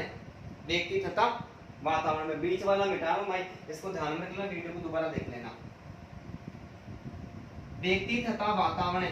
क्षेत्रफल का सिद्धांत वो किसके द्वारा दिया गया था, क्षेत्रफल का सिद्धांत कुर्तलेविन के द्वारा दिया गया था। कौन सा सिद्धांत, क्षेत्रफल का सिद्धांत। क्षेत्रफल का सिद्धांत, प्राकृतिक दशा का सिद्धांत, तलरूप का सिद्धांत। क्षेत्रफल का सिद्धांत कुर्तलेविन के द्वारा दिया गया था। किसके द्वारा, कुर्तलेविन के द्वारा दिया गया था। और मैंने क्षेत्रफल का सिद्धांत है, ये कुर्तलेविन का सिद्धांत है, एडविन गुथरी का समीपता प्रतिस्थापन का सिद्धांत है, और एडवर्ड टोलमैन का चिन्ह या संकेत आधारित अधिगम का सिद्धांत है। इनको मैंने बहुत बेहतरीन तरीके से पढ़ाया है यूट्यूब पर, और किसी भी कोचिंग संस्थान द्वारा भी ऐसे सिद्धांत नहीं पढ़ाए गए। मैंने ऐसा जबरदस्त पढ़ाया, कोई भी क्वेश्चन बाहर जाने की संभावना नहीं है। तो आप मेरा जो यूट्यूब चैनल है आरके स्टडी 94, उस पर जाकर और वीडियोज पर क्लिक करें और वीडियोज में देखें कि वास्तव में क्या मैंने वहां पर पढ़ाया है। ठीक है, यहाँ पर मैं आपको इतना पूरा ज्ञान नहीं दे सकता, थोड़ा ज्ञान देने वाला। क्षेत्रफल का सिद्धांत वो कुर्तलेविन के द्वारा प्रतिपादित किया गया था। कुर्तलेविन ने एक व्यक्ति तथा उसके वातावरण के साथ में व्यक्ति तथा उसके क्षेत्र का अध्ययन किया। और क्षेत्र किसको माना, अरे क्षेत्र वातावरण को माना है। किसको माना है, क्षेत्र वातावरण को माना। कुर्तलेविन ने व्यक्ति तथा उसके क्षेत्र में यानी व्यक्ति और वातावरण के बीच में क्या क्या संबंध है, क्या क्या आपस में यानी अंतर संबंध है, उन अंतर संबंध का अध्ययन किया। और अध्ययन करके एक सूत्र दिया था, सूत्र दिया था B बराबर F कोष्टक PE, ये सूत्र दिया। पर्सन में इसको घुमा दिया सूत्र को, दो सूत्र हो गए। L बराबर PE, अरे अधिगम का सूत्र है। किसका सूत्र है, अधिगम का सूत्र है। तो यहां पर देखो L यानी लर्निंग, और लर्निंग का अर्थ क्या होता है, अधिगम हो गया, हो गया। B बिहेवियर, बिहेवियर यानी व्यवहार, बिहेवियर यानी व्यवहार। F, F का अर्थ हो गया फंक्शन, FUNCTION फंक्शन यानी कार्य। ठीक है। P का अर्थ पर्सन, PERS और पर्सन यानी व्यक्ति। और E का अर्थ हो गया इन्वायरमेंट, ENVIRONMENT, इन्वायरमेंट यानी वातावरण। अरे पूछा क्या है, जब L यानी लर्निंग, लर्निंग का अर्थ अधिगम होता है, तो F का अर्थ फंक्शन यानी कार्य हो गया, और P का मतलब पर्सन, पर्सन का मतलब व्यक्ति हो गया, और E का मतलब इन्वायरमेंट यानी वातावरण हो गया। व्यक्ति तथा वातावरण के अंतर संबंधों का अध्ययन किया, और अंतर संबंधों का अध्ययन करने के बाद में अपने सिद्धांत को क्षेत्रफल एवं प्राकृतिक दशा एवं तलरूप का सिद्धांत दिया कि व्यक्ति के व्यवहार का जो संचालन है, व्यक्ति अनेक प्रकार के कार्य करता है, और अनेक प्रकार के कार्य करता है, वो अनेक प्रकार के कार्य व्यक्ति तथा वातावरण के बीच में, तो एक व्यक्ति के व्यवहार का संचालन होता है वो व्यक्ति तथा वातावरण के अंतर्गत ही होता है। तो व्यक्ति अपने व्यवहार का संचालन वातावरण में ही करता है, वातावरण के साथ में अंतःक्रिया करता है। तो B बराबर F कोष्टक PE, जो सीखने का सूत्र है वो किसने दिया, कुर्तलेविन ने दिया। पर्सन इसको घुमा के पूछ लिया कि यदि सूत्र में L बराबर F, L यानी लर्निंग का अधिगम का ये सूत्र, अधिगम के अंतर्गत ये सूत्र दिया, बाकी प्रोसेस होगी वही है। तो दोनों प्रश्नों का स्क्रीनशॉट ले लें। उम्मीद करता हूं कि आपको समझ में आ गया होगा। और यदि आपको आसानी के साथ में समझ में आ रहा है तो दोस्तों एक बार कमेंट करें। जैसा भी आपको वीडियो अच्छा लगता है, नहीं लगता है, कोई कमी रह रही है, मैं और अधिक सुधार करने की कोशिश करूँगा।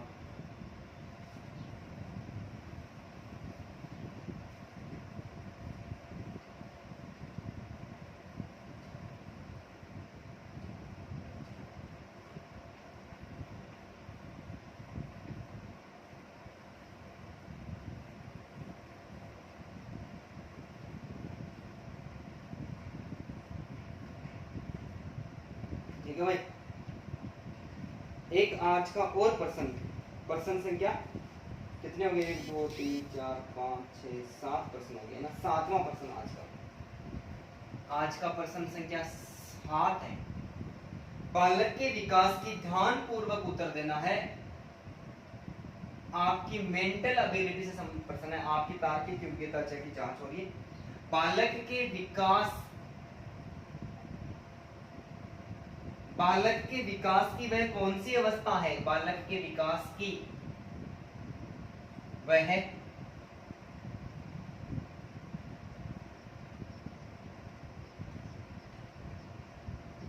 कौन सी अवस्था है जिसमें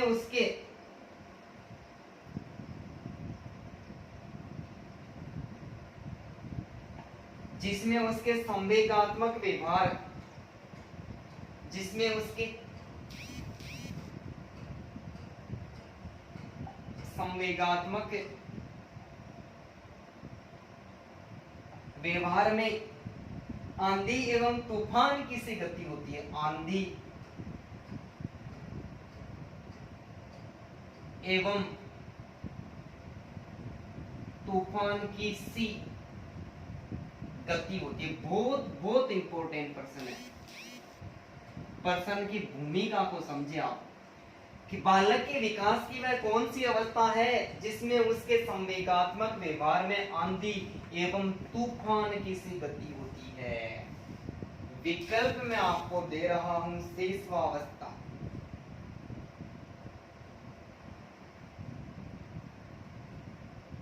बाल्यावस्था,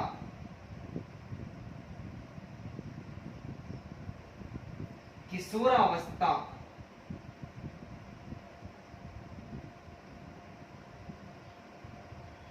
और प्रौढ़ावस्था।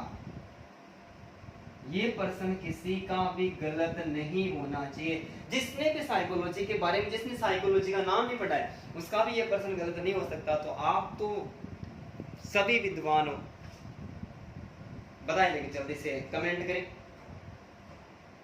बालक के विकास की वह कौन सी अवस्था है जिसमें उसके संवेगात्मक व्यवहार में आंधी एवं तूफान की सी गति होती है? तो आंधी एवं तूफान, दबाव, संघर्ष का काल, कौन सी अवस्था? अरे सभी दोस्तों को पता है, हमारे जीवन से गुजरी भी सारी अवस्था है। इसका मतलब है दबाव एवं तूफान की अवस्था। अरे समायोजन व्यक्ति का कौन सी अवस्था में नहीं होता है? किशोरावस्था में नहीं होता है। क्यों? क्योंकि संवेगों में तीव्रता रहती है, और संवेगों में तीव्रता होने के कारण हमारे जो विचार न तो हमसे छोटों से मिल पाते और न ही हमसे कोई बड़ा होता है, उससे हमारा विचार नहीं मिल पाता है।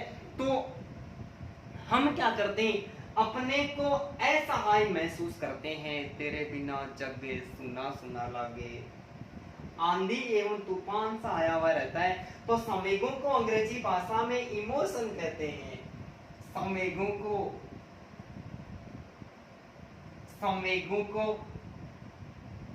अंग्रेजी भाषा में इमोशन कहते हैं।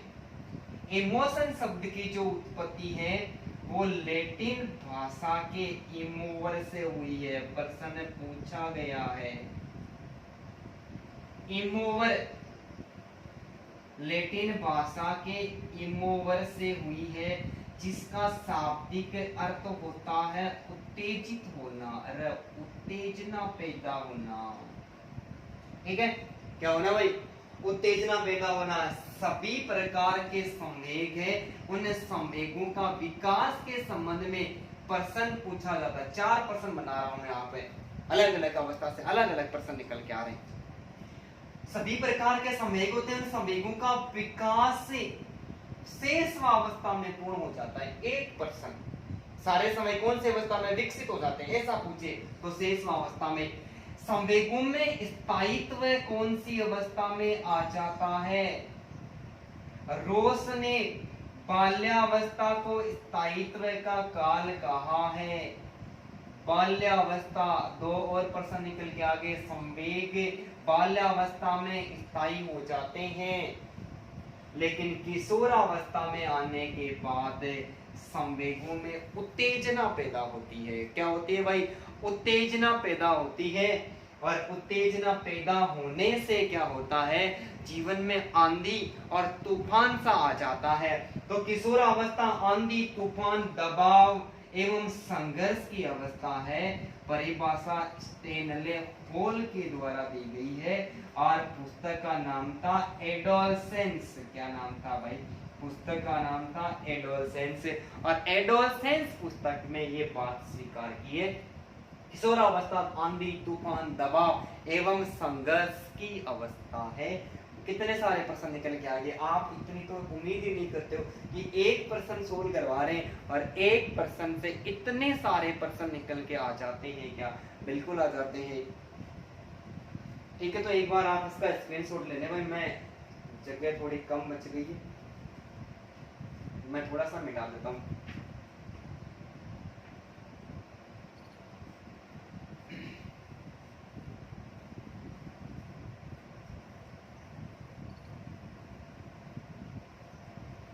आज का हमारा 8वां प्रश्न है और 8वां प्रश्न आप सभी, कल हमने ऐसे 2-3 प्रश्नों की चौथे मॉडल पेपर में चर्चा भी की थी, इसलिए मैं उम्मीद करता हूं इस प्रश्न का आप सही आंसर दोगे। और जितना जल्दी कमेंट करें उतना जल्दी कमेंट करके बताना है कि जब मैं प्रश्न लिखूं आपका आंसर आना शुरू हो जाना चाहिए। प्रश्न है कि रवि की वास्तविक आयु, बुद्धि से संबंधित प्रश्न है। रवि की वास्तविक आयु 9 वर्ष है। रवि की वास्तविक आयु 9 वर्ष है तथा मानसिक आयु 9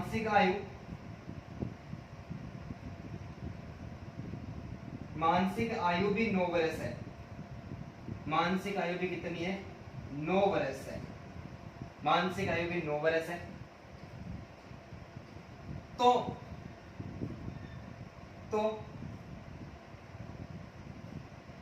उसकी बुद्धि लब्धि का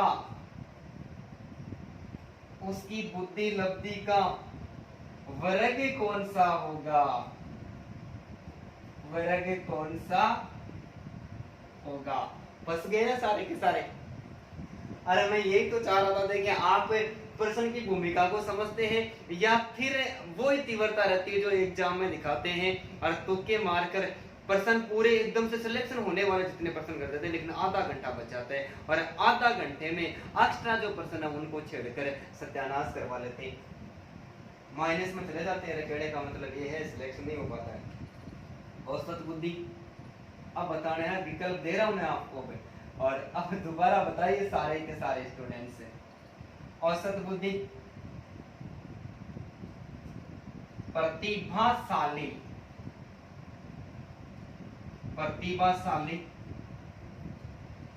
उत्कृष्ट बालक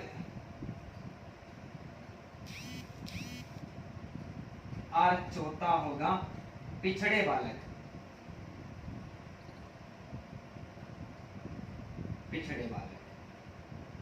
हाँ भाई, विकल्प आपके सामने, जल्दी से बताना। प्रश्न को भूमिका पढ़ी आपने और अब आराम से सारे आंसर दो। हंसने की वैसे कोई आवश्यकता नहीं है, बस तरीका है प्रश्न का।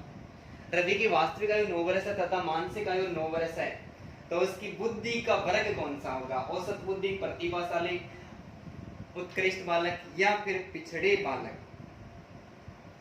जल्दी से बताओ। देखिए, सूत्र वही लगाना है, टर्म ने दिया था IQ बराबर MA बटा CA गुणा 100। मेंटल एज कितनी? 9 वर्ष है। क्रोनोलॉजिकल एज, जिसको तेथिक एज के नाम से भी पुकारते हैं, ये भी कितनी है? 9। गुणा कितने से करना है? 100 से करना है। कितना है? 900। 900 में कितने का भाग देना है? 9 का भाग देना है। कितने का? अब जितना भी आंसर आ रहा है उतना जल्दी से बता दो। ठीक है, आंसर हमारा 90 से लेकर 110 के बीच में आएगा, 90 से लेकर 110 के बीच में, और 90 से लेकर 110 के बीच में हमारा आंसर आता है। तो बालक की जो औसत बुद्धि, एवरेज बालक होते हैं, इन एवरेज बालकों का जो आईक्यू कितना होता है, वो 90 से लेकर 110 होता है। 90 से लेकर कितना होता है, 90 से लेकर 110 होता है। ठीक है भाई, तो रवि की वास्तविक आयु 9 वर्ष है, यानी जब वास्तविक, यहाँ पर 3 प्रकार के प्रश्न बनते हैं, मैं आपको सीधा सीधा बताता हूँ। 3 प्रश्न और खतरनाक तरीके से आपको प्रश्न को रटने की आवश्यकता नहीं पड़ेगी, सीधे आंसर निकल के आएंगे। आंसर कैसे निकल के आएंगे, देखो ध्यान से सुनो। पहला जो प्रश्न बनेगा वो बनेगा कि जब मेंटल एज, मानसिक आयु, और क्रोनोलॉजिकल यानी वास्तविक आयु, ये दोनों बराबर होती है, बराबर होती है, तो बालक हमेशा औसत बुद्धि का होता है। मानसिक आयु और वास्तविक आयु दोनों बराबर होती है, ये देखो उसकी मेंटल एज और ये क्रोनोलॉजिकल है ना, मेंटल एज और क्रोनोलॉजिकल एज, क्रोनोलॉजिकल एज और मेंटल एज दोनों बराबर है, तो मानसिक आयु और वास्तविक आयु दोनों बराबर होती है, बालक प्रतिभाशाली होता है। लेकिन बालक की जो मेंटल एज है, यानी सॉरी मेंटल है, मानसिक आयु होती है, वो इस क्रोनोलॉजिकल आयु से अधिक होती है, मेंटल एज अधिक होती है, तो बालक हमेशा उत्कृष्ट प्रखर या फिर उन प्रतिभाशाली होता है, उत्कृष्ट बालक होता है, उत्कृष्ट बालकों की श्रेणी में, यानी फिर श्रेष्ठ कह सकते हैं, श्रेष्ठ बालकों की श्रेणी में आता है। लेकिन ये जो मेंटल एज है, ये क्रोनोलॉजिकल एज होती है, इससे कम होती है, तो बालक हमेशा पिछड़ा या फिर मंद बुद्धि माना जाता है। 3 प्रश्न, अरे एक ही प्रश्न से 3 प्रकार के तरीके निकल के आगे, चौथा कोई ऐसा प्रश्न नहीं बनता है। तो ये प्रश्न, ये ऐसे प्रश्न बनने वाले होते हैं, और ये पहले की जो फर्स्ट ईयर के एग्जाम में पूछा गया प्रश्न था, तो इसको थोड़ा सा घुमा जाए, क्योंकि इसमें दोनों को बराबर दे दिया, और दोनों मानसिक आयु वास्तविक आयु बराबर होती है, बालक औसत बुद्धि का होता है, मानसिक आयु वास्तविक आयु से अधिक होती है, बालक उत्कृष्ट या श्रेष्ठ बुद्धि का होता है, और मानसिक आयु वास्तविक आयु से कम होती है, तो बालक पिछड़ा या मंद बुद्धि का होता है। कितने सारे प्रश्न निकल के आगे दोस्तों, आप स्क्रीनशॉट लो एक बार, और नेक्स्ट प्रश्न मैं आपको सोल्व करवाता हूँ।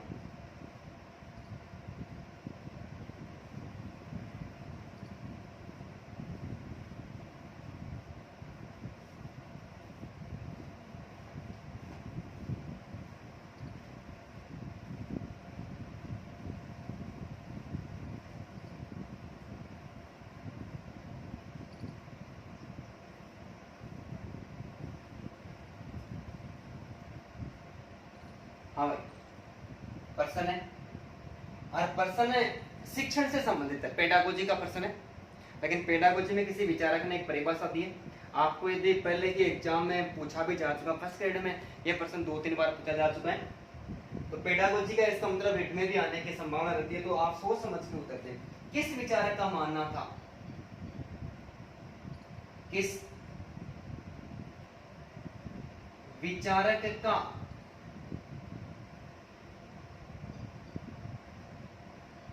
मानना था कि शिक्षण एक अधिगम परिपक्व, शिक्षण एक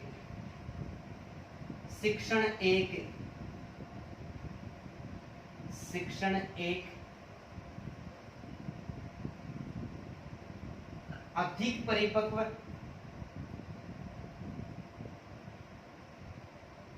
एवं कम परिपक्व, शिक्षण एक अधिक परिपक्व एवं कम परिपक्व व्यक्ति के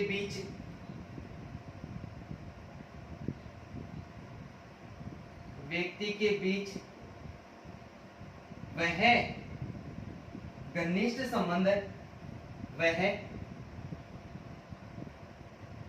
घनिष्ठ संबंध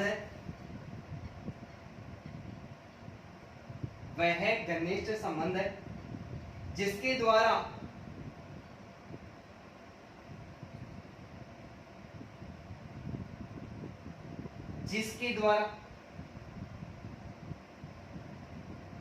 कम परिपक्व व्यक्ति को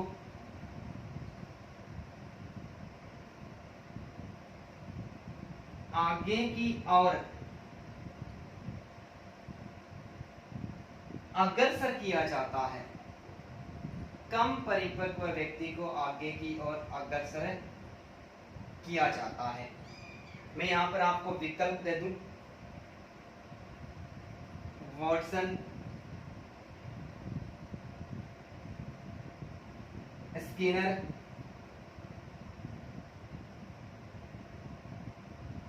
बियो स्मिथ और H C. Morrison, Henry Clark Morrison. 4 विकल्प हो गए। आंसर दो देगा जल्दी से। किस विचारक का मानना था कि शिक्षण एक अधिक परिपक्व एवं कम परिपक्व व्यक्ति के बीच वह घनिष्ठ संबंध है जिसके द्वारा कम परिपक्व व्यक्ति को आगे की ओर अग्रसर किया जाता है। आपके कमेंट आ जाना चाहिए जल्दी से, ठीक है। 20 सेकंड का टाइम है, उसके बाद में तुम्हें बताऊंगा।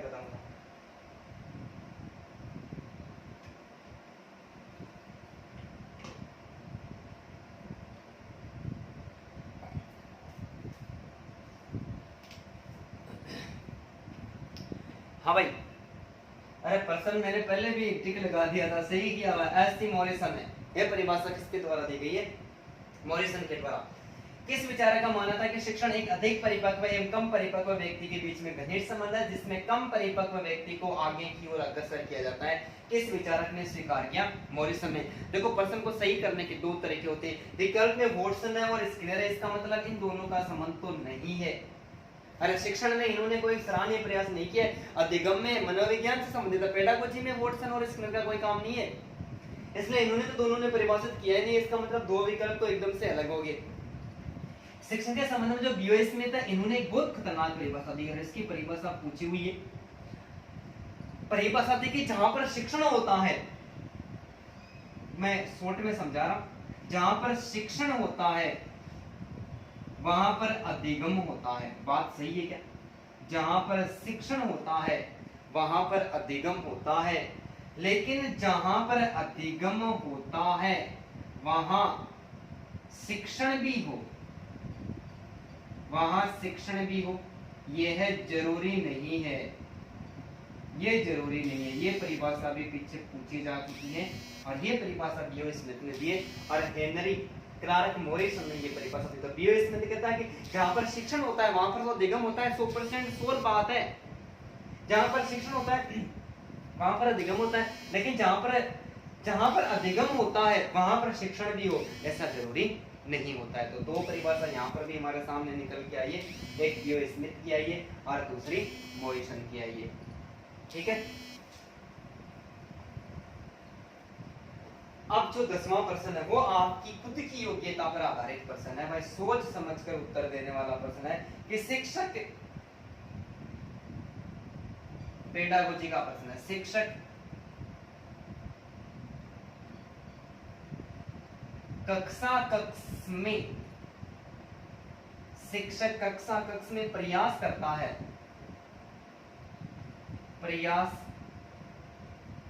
है, अरे अध्यापक बनने के बाद में हमारा कक्षा कक्ष में क्या काम है? नाचना, गाना, डांस करना, ये थोड़ी ना। जो भी काम है वो इस पर्सन की भूमिका को पढ़ के देना है। शिक्षक कक्षा कक्ष में प्रयास करता है विद्यार्थियों को अनुभव प्रदान करने का,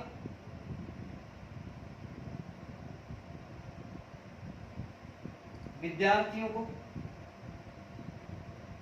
अनुभव प्रदान करने का, विद्यार्थियों को अनुभव प्रदान करने का। दूसरा विकल्प है विद्यार्थियों को चिंतन का अवसर देने का, विद्यार्थियों को चिंतन का अवसर देने का, विद्यार्थियों को चिंतन का अवसर देने का, विद्यार्थियों को साहित्य अधिगम वातावरण देने का, विद्यार्थियों को साहित्य अधिगम वातावरण प्रदान करने का, और चौथा विकल्प है भाई सभी, ये लो, चौथा विकल्प है सभी। बताओ देखिए जल्दी से, ये तो साफ साफ दिखाई दे रहा है, ये तो हमारा प्रश्न कभी गलत होना ही नहीं चाहिए कि शिक्षक कक्षा कक्ष में किस कैसा प्रयास करता है। क्या करता है शिक्षक? विद्यार्थियों को अनुभव प्रदान करता है क्या? बिल्कुल करता है। अरे हम किसी भी विषय वस्तु को पढ़ाते हैं और पढ़ाते समय हमारे पास में जितना भी ज्ञान होता है वो ज्ञान हम रखना चाहते हैं क्या? नहीं रखना चाहते, लेकिन ज्ञान लेने वाला कम मिलता है, ज्ञान देने वाले बहुत ज्यादा मिल जाते हैं। ठीक है, ये ऐसी धारणा होती है। तो विद्यार्थियों को अनुभव प्रदान करने का प्रयास भी करता है कक्षा कक्ष में, विद्यार्थियों को चिंतन का अवसर भी प्रदान करता है कि वो सोचे समझे और खुद चिंतन करे तो जल्दी सीखेगा। विद्यार्थी सहायक अधिगम वातावरण प्रदान करेगा, सीखने का वातावरण प्रदान करने का कार्य भी किसका है? ये भी कार्य अध्यापक है। बाहर डीजे बज रहा है तो सारे बच्चे या तो बैठे बैठे तान आ जाती है, सबको सारे नाचने से लग जाते हैं, तो उसको बंद करवाना। या फिर कक्षा कक्ष में ऐसी परिस्थिति उत्पन्न करना, बालकों को मोटिवेशन ऐसा देना कि बालक खुद पढ़ने के लिए तैयार हो जाए। और जब आप विद्यालय के द्वार पर प्रवेश करो, जब तक आप विद्यालय में नहीं आओ तब तक बच्चे आपका इंतजार करें कि वो सर नहीं आया, और जब आप भी जाए तो भी आप क्लास में आ जाओ और आप विद्यालय में आ जाओ और कक्षा कक्ष में नहीं गए हो, 5 मिनट में लेट 5 मिनट लेट जाओ तो बच्चे आपके पीछे पीछे आ जाए, सर लेट हो गए। ऐसा अध्यापक का व्यक्तित्व होता है ना। तो ये सारा प्रयास जो अध्यापक करता है बच्चे उसी के पीछे ज्यादा रहते हैं। ठीक है, तो स्क्रीनशॉट लें दोनों प्रश्नों का।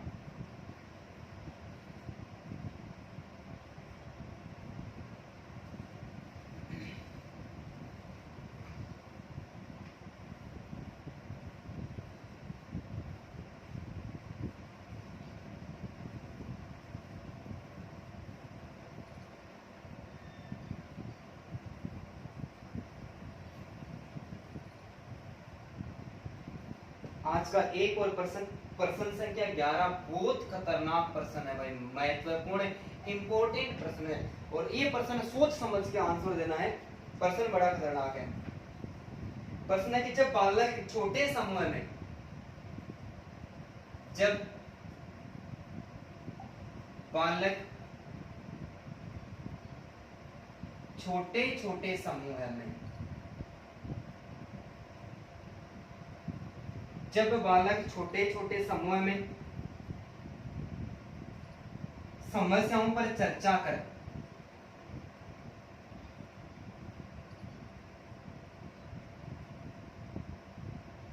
छोटे छोटे समूह में समस्याओं पर चर्चा कर, समस्याओं पर चर्चा कर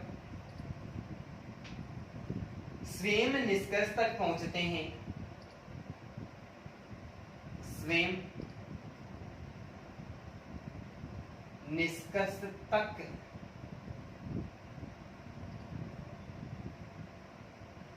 पहुंचते हैं,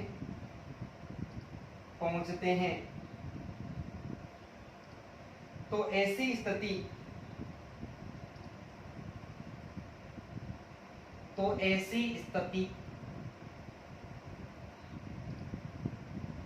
किस उपागम की ओर संकेत करती है? किस उपागम की ओर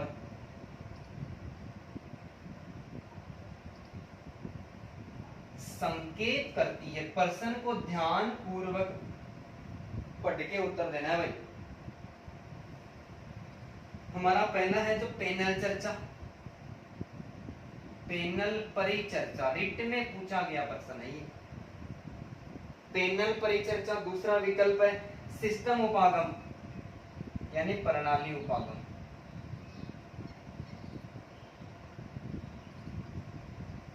तीसरा विकल्प है निर्मितवादी उपागम,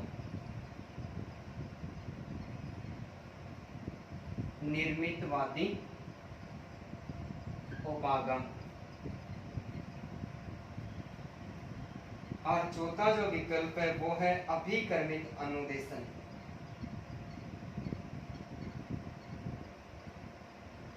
अभिकर्मित अनुदेशन। जब बालक छोटे छोटे समूह में समस्याओं पर चर्चा कर स्वयं निष्कर्ष पर पहुंचते हैं तो ऐसी स्थिति किस उपागम की ओर संकेत करते हैं? पैनल परिचर्चा, प्रणाली उपागम, निर्मितवादी उपागम और अभिक्रमित अनुदेशन। जल्दी से बताइए भाई, देखिए कमेंट करें, बताओ देखिए जल्दी जल्दी कमेंट करके क्या सही होगा, इस प्रश्न का आंसर क्या होगा। वैसे आप सभी का प्रयास वास्तव में बहुत अच्छा है, आप सभी धन्यवाद के पात्र हैं। इसका सही आंसर होगा भाई पैनल परिचर्चा। अरे समूह बना रखा है और समूह में बालक छोटी छोटी समस्याओं पर खुद चर्चा करें, इसका मतलब इस प्रकार का निष्कर्ष पर पहुंचते हैं तो ये पैनल परिचर्चा उपागम कहलाता है। ठीक है, पैनल परिचर्चा होती है, इसमें देखो बालकों के सामने यानी किसी भी व्यक्ति के सामने कोई समस्या आती है, क्या आती है? कोई भी समस्या आती है और उस समस्या का जो समाधान है, समस्या का समाधान है वो किसी समूह में किया जाता है। क्या किया जाता है? किसी समूह में किया जाता है। कोई भी समस्या आती है और उस समस्या का समाधान है यानी समस्या के प्रति जो परिचर्चा है वो एक पैनल यानी समूह में की जाती है। जैसे ये जो समूह है वो किसी का भी हो सकता है, जैसे ये समूह शिक्षकों का हो सकता है, ये समूह शिक्षार्थियों का हो सकता है, और ये जो समूह है ये किसी व्यापारियों का हो सकता है, व्यापारियों का हो सकता है, उद्योगपतियों का हो सकता है। तो किसी के भी सामने कोई समस्या आती है और उस समस्या का वो समाधान किसी समूह में करते हैं। क्या करते हैं? छोटा छोटा समूह बना लेते हैं और समूह में आपसी वार्तालाप करते हैं और आपसी वार्तालाप करने के बाद में उसे किसी भी निष्कर्ष पर पहुंचते हैं तो उसको पैनल परिचर्चा कहते हैं। भाई क्या कहते हैं? पैनल परिचर्चा कहते हैं। निर्मितवादी उपागम के बारे में हमने पढ़ लिया था। निर्मितवादी उपागम में बालक क्या करता है? स्वयं ही ज्ञान को प्राप्त करने की कोशिश करता है और निर्मितवादी उपागम की जो शुरुआत है वो 18वीं शताब्दी में हुई थी। चौथा जो मेडल पेपर है उसमें हमने इस प्रश्न को सोल्व भी किया था और एक जर्मनी का जो वैज्ञानिक था उस वैज्ञानिक ने निर्मितवादी उपागम का सर्वप्रथम प्रतिपादन किया। तो जल्दी से कमेंट करें और उस वैज्ञानिक का नाम बताएं। जर्मनी का जो एक दार्शनिक था जिसका नाम बताया, जिसने निर्मितवादी उपागम का सर्वप्रथम प्रतिपादन किया था 18वीं शताब्दी में। ठीक है भाई, जल्दी से कमेंट कर दो, कल पढ़ा था हमने। तब तक मैं 12वां प्रश्न लिख देता हूं। एक भाषा शिक्षक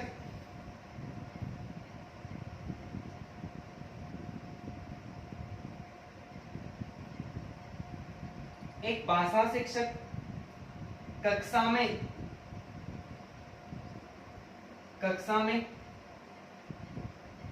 एक भाषा शिक्षक कक्षा में कविता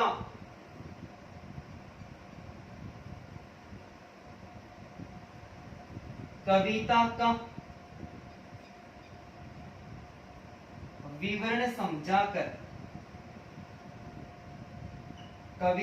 विवरण समझाकर कक्षा में पढ़ा रहा है। कविता का विवरण समझा दिया है, कविता का विवरण समझाकर कक्षा में कविता पढ़ा रहा है। कविता का विवरण समझाकर कक्षा में कविता पढ़ा रहा है और छात्रों को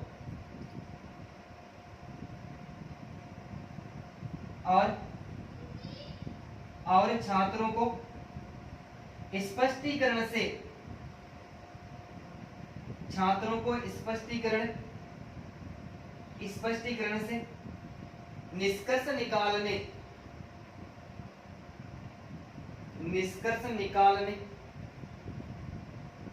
निष्कर्ष निकालने या व्यापक विचार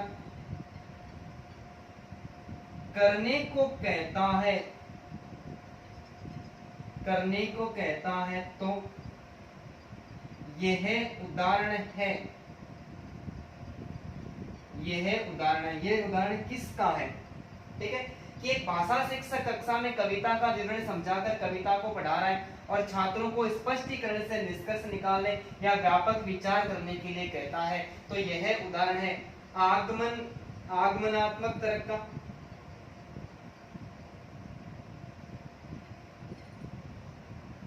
आगमनात्मक तर्क का। दूसरा निगमनात्मक तर्क का।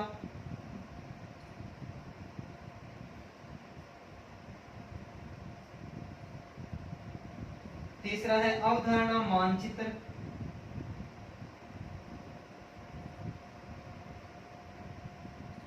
और चौथा जो विकल्प है वो है परिकल्पना प्रेक्षण।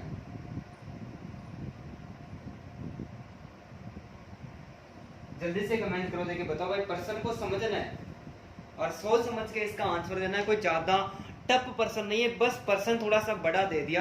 पहले के एग्जाम में पूछा गया प्रश्न है कि एक भाषा शिक्षक कक्षा में कविता का विवरण समझाकर कक्षा में कविता पढ़ा रहा है। कि सबसे पहले क्या किया है कि जो लेसन पढ़ाना था उसके उद्देश्य स्पष्ट कर दिए। कहने का मतलब ये है, और छात्रों को स्पष्टीकरण करने के लिए, निकालने के लिए, फिर व्यापक विचार करने के लिए कहता है। तो ये उदाहरण है कि आगमनात्मक जो तर्क होता है, इसका सही आंसर हो जाएगा आगमनात्मक तर्क।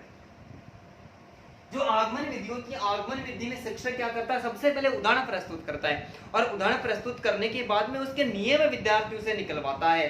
तो यहाँ पर कविता का विवरण प्रस्तुत किया, इसका मतलब कविता को तो उसने समझा दिया, उदाहरण वगैरह समझा दिए, और अब क्या करता है, विद्यार्थियों से निष्कर्ष निकालने, व्यापक विचार करने को कहता है। यानी नियम किससे निकलवाए जाते हैं। अध्यापक क्या करता है, अध्यापक सर्वप्रथम कक्षा कक्ष में आता है और कक्षा कक्ष में आने के बाद में उदाहरण प्रस्तुत करता है और उदाहरण प्रस्तुत करके वो नियम विद्यार्थियों से निकलवाता है। तो वो आगमन विधि होती है। तो इसमें यही बात कह रहा था, ये आगमन तर्क हो गया। निगमन विधि में क्या करता है, निगमन विधि में आगमन विधि की विपरीत हो गई। सबसे पहले नियम निकलवाता है अध्यापक, पूर्व ज्ञान के आधार पर विद्यार्थियों से नियम पूछता है और पूछने के बाद में उदाहरण वगैरह प्रस्तुत करता है। तो वह निगमन विधि कहलाती है।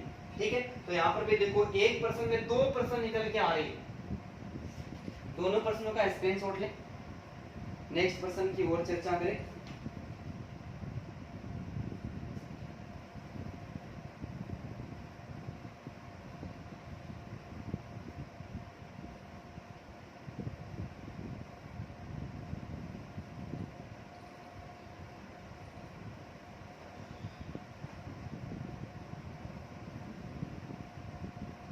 बहुत ज्यादा इंपॉर्टेंट प्रश्न है भाई, और प्रश्न थोड़ा बड़ा भी होने वाला है क्योंकि इसकी व्याख्या सहित मैं आपको पढ़ाने वाला हूँ। प्रश्न संख्या 13, लेकिन आप सबसे पहले सोच समझ के उत्तर दे।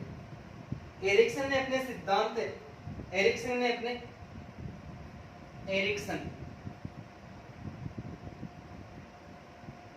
ने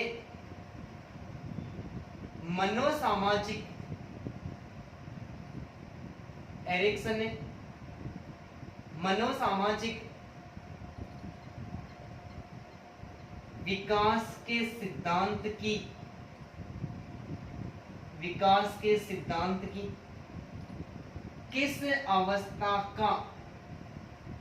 विकास के सिद्धांत की किस अवस्था का उल्लेख नहीं किया है। प्रश्न देखना भाई, एरिक्सन ने अपने मनोसामाजिक विकास के सिद्धांत की किस अवस्था का उल्लेख नहीं किया है। सबसे पहला विकल्प मैं आपको देता हूं, विश्वास बनाम अविश्वास की अवस्था। विश्वास बनाम अविश्वास की अवस्था। दूसरा मैं विकल्प देता हूं आपको, आत्मनिर्भरता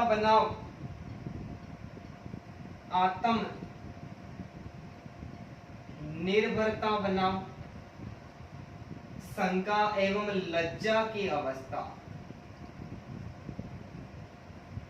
शंका एवं लज्जा। तीसरा मैं आपको विकल्प देता हूं, पहल बनाम अपराध बोध। पहल बनाम अपराध बोध। और चौथा मैं विकल्प देता हूं, उद्यमिता बनाम समस्या समाधान। उद्यमिता बनाम समस्या समाधान। जल्दी से कमेंट करें और जल्दी से कमेंट करके बताएं भाई। देखें कि एरिक्सन ने मनोसामाजिक विकास के किस सिद्धांत की किस अवस्था का उल्लेख नहीं किया है। जल्दी से कमेंट करें और जल्दी से बताएं। विश्वास अविश्वास की अवस्था, आत्मनिर्भर शंका व लज्जा की अवस्था, पहल अपराध बोध की अवस्था और उद्यमिता समस्या समाधान की अवस्था। इसमें हमारा जो राइट आंसर होगा वो 4 नंबर होगा। उद्यमिता बनाम समस्या समाधान की योग्यता का नहीं किया। ये एरिक्सन ने 1963 ईस्वी में, कब 1963 ईस्वी में एक पुस्तक लिखी थी, चाइल्ड हुड एंड सोसाइटी। 1963 ईस्वी में इस पुस्तक का प्रकाशन करवाया था और इसी पुस्तक के अंतर्गत मनोसामाजिक विकास के सिद्धांत का प्रतिपादन किया था और मनोसामाजिक विकास के सिद्धांत की 8 अवस्थाओं का उल्लेख किया था। कितनी अवस्थाओं का उल्लेख किया था भाई? 8 अवस्थाओं का उल्लेख किया था। ठीक है, जिसमें मैं एक तरफ विवरण देता हूं, एक तरफ देता हूं मैं अवस्था, दूसरी तरफ देता हूं इसका मैं आयु काल, और तीसरा जो विकल्प देता हूं मैं इसका विकास में संबंध, विकासात्मक अवस्था। विकासात्मक अवस्था, सबसे पहले जो अवस्था होती है विश्वास बनाम अविश्वास, विश्वास बनाम अविश्वास की अवस्था, और इसका आयुकाल स्वीकार किया। जन्म से लेकर 18 माह तक चलती है भाई। जन्म से कितने माह तक चलती है? 18 माह तक चलती है, और जन्म से लेकर 18 माह तक चलती है। इसमें इसको कहते हैं शैशव काल, शैशव काल या फिर मुख्य अवस्था। मुख्य अवस्था यानी जो विकास की अवस्था होती है, इसमें जो कामुकता होती है ये बालक के मुख वाले भाग में केंद्रित होती है। सिगमंड फ्राइड इस बात को स्वीकार करता है। तो विकास में ये मुख्य अवस्था शैशव काल का उदाहरण है। दूसरी जो अवस्था है वो स्वीकार की है आत्मनिर्भरता बनाम लज्जा व शंका। आत्मनिर्भरता बनाम लज्जा व शंका या संदेह की अवस्था। शंका या संदेह की अवस्था। इसका आयुकाल स्वीकार किया 18 से लेकर 3 वर्ष तक, यानी 18 माह से कितने वर्ष तक भाई?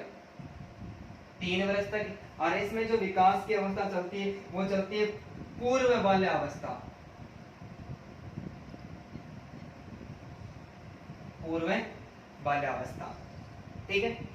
ये एरिक्सन के अनुसार स्वीकार किया। वैसे पूर्व बाल्यावस्था का वास्तविक काल होता है वो 6 से लेकर 9 वर्ष तक का होता है। तीसरी जो अवस्था है पहल बनाम अपराध भाव अवस्था। पहल बनाम अपराध भाव या फिर अपराध बोध, और इसका जो आयुकाल स्वीकार किया 3 वर्ष से लेकर 5 वर्ष तक। 3 वर्ष से लेकर कितने वर्ष तक स्वीकार किया है? 3 से लेकर 5 वर्ष तक। इसमें जो विकास की अवस्था चलती है वो होती है पूर्व स्कूल अवस्था या लैंगिक काल। पूर्व स्कूल अवस्था या फिर लैंगिक काल। चौथी जो अवस्था है वो स्वीकार की उसने परिश्रम बनाम हीनता की अवस्था। परिश्रम बनाम हीनता, परिश्रम बनाम हीनता, और इसका आयुकाल स्वीकार किया 6 से लेकर 12 वर्ष तक। कितना भाई? 6 से लेकर 12 वर्ष तक। और इसमें स्कूल काल एवं सुसुप्ता अवस्था, इसमें भी ये पूर्व स्कूल काल है और ये है स्कूल काल एवं सुप्त अवस्था।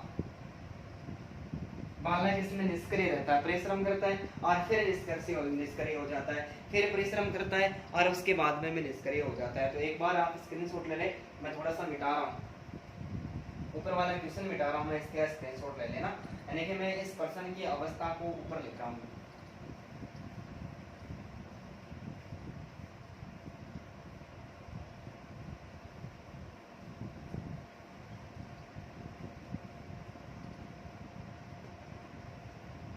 इसके अलावा जो 5वीं जो अवस्था स्वीकार की वो है तादात्म्यता बनाम भ्रांति। तादात्म्यता यानी पहचान, तादात्मिकता बनाम भ्रांति यानी विभ्रम, भ्रम सा हो जाता है, भ्रांति से बता देती है। इसका आयुकाल है 12 से लेकर 18 वर्ष, 12 से लेकर 18 वर्ष। और विकास की अवस्था कौन सी आ रही है? विकास की अवस्था यहाँ पर किशोरावस्था आ रही है। छठवां जो स्वीकार किया वो है घनिष्ठता बनाम अलगाववाद। घनिष्ठता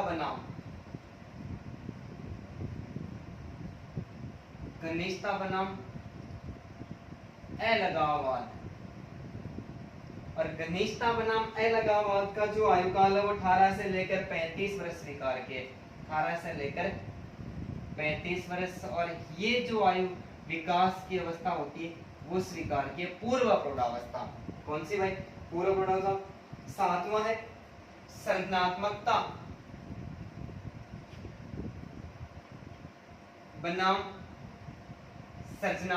बनाम ठहराव, स्थिरता, प्रजनन।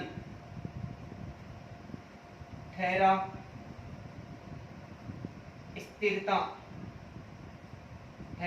स्थिरता और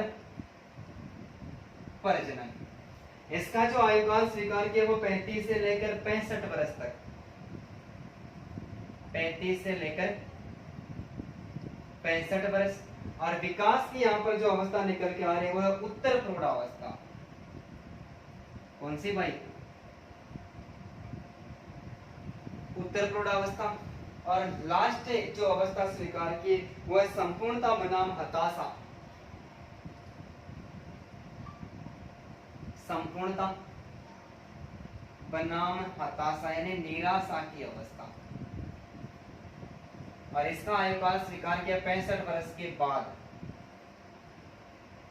65 वर्ष के बाद। और ये यहाँ पर आ गई वृद्धावस्था। कौन सी भाई? वृद्धावस्था। प्रश्नों की भरमार होगी।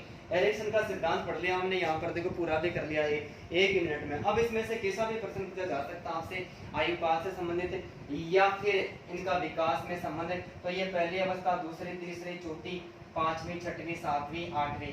तो एरिक्सन ने 1963 ईस्वी में एक पुस्तक का प्रकाशन करवाया था जिसका नाम था चाइल्डहुड एंड सोसाइटी। और उस पुस्तक के अंतर्गत मनोसामाजिक विकास के सिद्धांत का प्रतिपादन किया और अपने सिद्धांत की 8 अवस्थाओं का उल्लेख किया, जिसका आप स्क्रीनशॉट लेने की जल्दी करें। ठीक है भाई, मिटा दूं?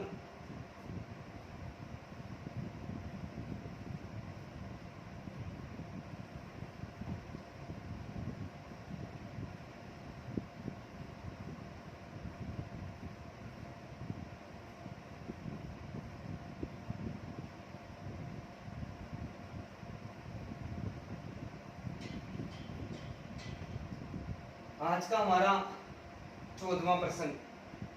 और 14वां प्रश्न है उद्दीपक में जो लुप्त अंश होता है। बहुत इंपॉर्टेंट प्रश्न है भाई। उद्दीपक में जो लुप्त अंश होता है, उद्दीपक में जो लुप्त अंश होता है उसे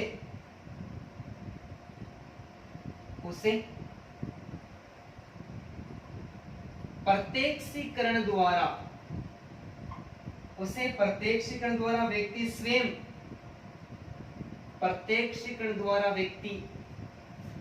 स्वयं पूरा कर लेता है।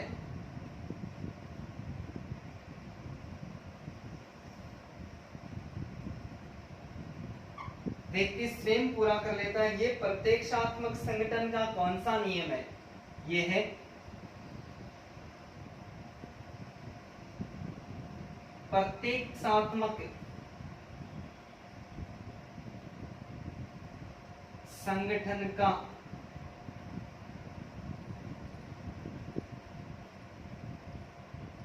कौन सा नियम है? प्रश्न को पढ़ना है, मैं विकल्प आपको दे रहा हूं, ध्यानपूर्वक बताना है। निरंतरता,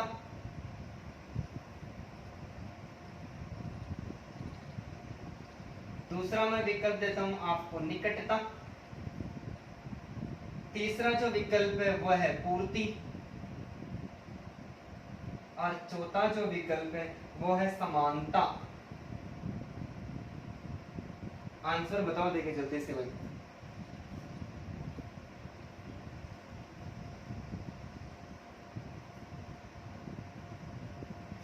उद्दीपक में जो लुप्त अंश होता है उसे प्रत्यक्षीकरण द्वारा व्यक्ति स्वयं पूरा कर लेता है। एवं प्रत्यक्षात्मक, ये है प्रत्यक्षात्मक संगठन का कौन सा नियम है? प्रत्यक्षात्मक संगठन के 4 नियम है, निरंतरता, निकटता, पूर्ति और समानता। ये चारों ही प्रत्यक्षात्मक संगठन के नियम है। और इसमें जो हमारा विकल्प सही होगा वो होगा पूर्ति, पूरा कर रहा है।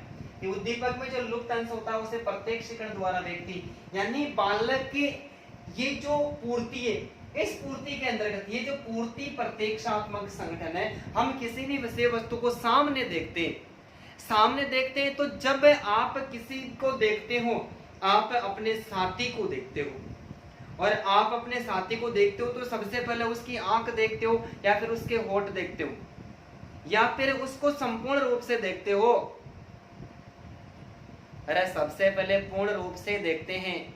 तो उद्दीपक के बीच में जो लुप्त अंश होता है उसके प्रत्यक्षीकरण के द्वारा हम स्वयं भर लेते हैं कि पूर्ति के माध्यम से हम सबसे पहले विषय वस्तु को संपूर्ण रूप से देखते हैं, और संपूर्ण रूप से देखकर हम क्या करते हैं, उसको अलग अलग भागों में बांट लेते हैं, अलग अलग रूप में देखते हैं।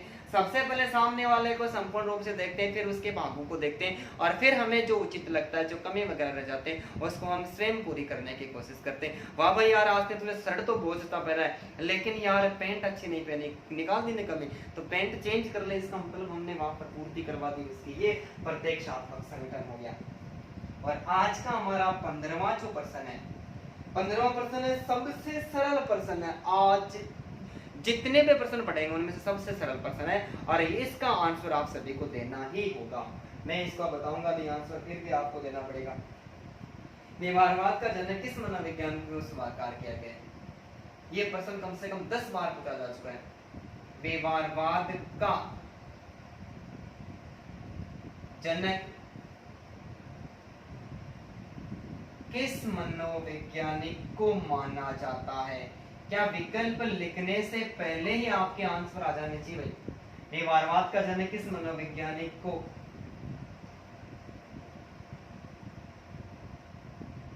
माना जाता है?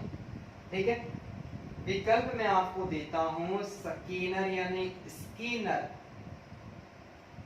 दूसरा विकल्प देता हूं मैं आपको वॉटसन, और तीसरा विकल्प देता हूं मैं आपको पावलोव, और चौथा जो विकल्प है वो मैं देता हूं आपको कोलर। और इस प्रश्न के माध्यम से मैं एक और प्रश्न निकालूंगा यहाँ पर, तो आप लास्ट तक बने रहिए भाई। व्यवहारवाद का जनक किसको माना जाता है? सबको पता है व्यवहारवाद का जनक किसको माना जाता है? वॉटसन को माना जाता है। ठीक है, 1913 ईस्वी में, कब? 1913 ईस्वी में वॉटसन ने क्या किया? मनोविज्ञान को व्यवहार एवं अनुभूति का विज्ञान स्वीकार किया सर्वप्रथम। देखो 20वीं शताब्दी में मनोविज्ञान को व्यवहार एवं अनुभूति का जो विज्ञान है वो किसके द्वारा माना गया? वॉटसन के द्वारा माना गया। और 1913 ईस्वी में वॉटसन ने इस व्यवहारवाद की अवधारणा को प्रस्तुत किया, इसलिए व्यवहारवाद का जनक किसको माना जाता है? वॉटसन को ही माना जाता है। लेकिन प्रश्न यहाँ पर यह बनता है कि व्यवहार शब्द का